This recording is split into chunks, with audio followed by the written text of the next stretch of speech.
നോക്കിക്കോ, ഇന്നിവിടെ ചിലതൊക്കെ നടക്കും. ഒരു വലിയ ദുരന്ത നാടകത്തിന്റെ തിരശീല മാറാൻ പോവുകയാണ്. അൻസിബ എന്ന ഈ ഭരണക്കൂട്ടത്തിൽ ഏറ്റവും ജൂനിയറായ എതിരില്ലാതെ തെരഞ്ഞെടുത്ത സാമാന്യം ഭേദപ്പെട്ട രീതിയിൽ എന്താണോ കാര്യം? What is the reason? കുട്ടിക്കെതിരെ അഭിഹിത കഥകൾ പറഞ്ഞ് രസിക്കുകയാണ് അമ്മയുടെ ഭരണസാരഥി. ആളിനെ നമുക്ക് മനസ്സിലായി. അതൊക്കെ പറയാൻ ഈ പുരുഷ വേശ്യകൾക്ക് എന്ത് അവകാശം എന്നാണ് ഞാൻ ചോദിക്കുന്നത്. യവനൊക്കെ മാന്യനാണെങ്കിൽ കുഴപ്പമില്ലെന്നേ, പുരുഷ വേശ്യകളാണ്. പാച്ചേട്ടാ അവമാനിക്കരുത്, ഞാൻ നല്ലൊരു കുടുംബത്തിൽ പറഞ്ഞവനാണ്. നീ നല്ല കുടുംബത്തിൽ പറഞ്ഞു, ഞാൻ പിന്നെ മറ്റേ കുടുംബത്തിൽ പറഞ്ഞാണല്ലോ. യവനൊക്കെയാണ് അൻസിബയെ വിമർശിക്കുന്നത്. യവനെ ഒന്നും പറഞ്ഞിട്ട് കാര്യമില്ല. തറവാട്ട് മഹിമ എന്ന് പറഞ്ഞ സാധനമുണ്ട്, അതൊന്നും ഇവന്റെ പടിവാളന്റെ 5 അയലോത്ര പോയിട്ട്. ഒരു പെൺകുട്ടിയുടെ പേരെടുത്ത് പറഞ്ഞ് ഇവൾ അവിഹിതക്കാരിയാണ്, ഇവൾ മതം മാറ്റാൻ നടക്കുന്നവളാണ് എന്നൊക്കെ പറഞ്ഞിട്ടില്ല.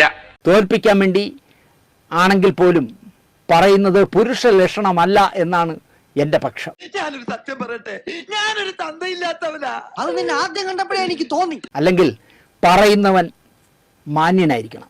എന്ത് ചെയ്യാനാടാ, ഞാൻ ഇങ്ങനൊരു ദുരന്തനായി പോയി.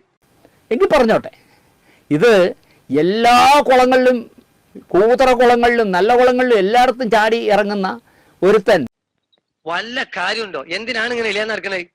ഒരു പെൺകുട്ടിയെ അവിഹിതക്കാരിയെന്നും അത് പറഞ്ഞാൽ എനിക്ക് ഭയങ്കര വിഷമം തോന്നിയതേ. മോഹൻലാലിന്റെ പേര് പറയാതെ മോഹൻലാലുമായിട്ടൊക്കെയാണ് ചേർത്ത് ഈ കുട്ടിയെ അനാവശ്യം പറയുന്നത്. അതൊന്നും എനിക്കറിയാൻ മേല. ഇങ്ങനെ എന്തെങ്കിലുമൊക്കെ പറയുമ്പോഴേ എന്റെ മനസ്സിനൊരു സന്തോഷം ഉണ്ടാവുള്ളൂ. ഞാൻ എന്റെ സന്തോഷം നോക്കിയാ പോരെ. എനിക്കതിനുള്ള യോഗ്യതയുണ്ടോ എന്ന് ഇവനൊക്കെ കണ്ണാടിന് മുമ്പ് ഒന്ന് നോക്കിയിട്ടെങ്കിലും പറയണ്ടേ എന്നാണ് എനിക്ക് പറയാനുള്ളത്.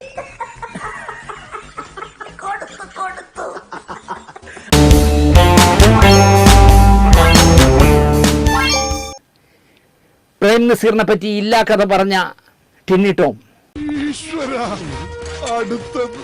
മലയാളികൾ എത്ര ടൺ തെറിവിളിയാണ് ടിന്നി ടോമിനെ വിളിച്ചത്. ഈ അടുത്ത കാലത്താണല്ലോ അത്. ടിന്നി ടോമിന് നല്ല തൊലിക്കെട്ടിയുണ്ടെന്ന്, എത്ര ആരെന്തൊക്കെ തെറി വിളിച്ചാലും ചിരിച്ചോണ്ടിരിക്കും. അന്ന് പ്രേം നസീർ ട്രസ്റ്റിന് മുന്നിൽ ടിന്നി ടോമിനെ ഹാജരാക്കി സമസ്താപരാധം മാപ്പ് പറയിച്ച്. ഒരു കയ്യബദ്ധം നാറ്റിക്കരുത്. ഇനി തോന്നിയാസം പറഞ്ഞു നടന്നാലുണ്ടല്ലോ, നാട്ടിലടിച്ചാൻ സൂപ്പാക്കും.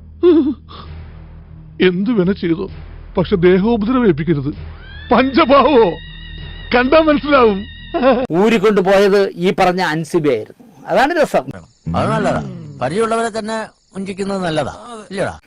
ഇപ്പൊ ഇയാൾ തെറി വിളിക്കുന്ന അൻസിബ സുരേഷ് കുമാറും പ്രേം നസീറിന്റെ ബന്ധുക്കളും ഒക്കെയുള്ള ആ ട്രസ്റ്റിൽ ചെന്ന് അവരുടെ മുന്നിൽ സമസ്ത അപരാധം പറഞ്ഞു. അതിന് കൂടെ പോയത് അൻസിബയെ. എന്നിട്ട് അവൻ എന്നോട് ഇങ്ങനെ പെരുമാറണേ. ആ ഒരു ബോധം പോലും ഇല്ലാതായിപ്പോയി ടിന്നി ടോമിന് എന്ന് പറയാം. ചേട്ടാ, അപമാനിച്ചേ ഞാൻ പോയിക്കോട്ടെ.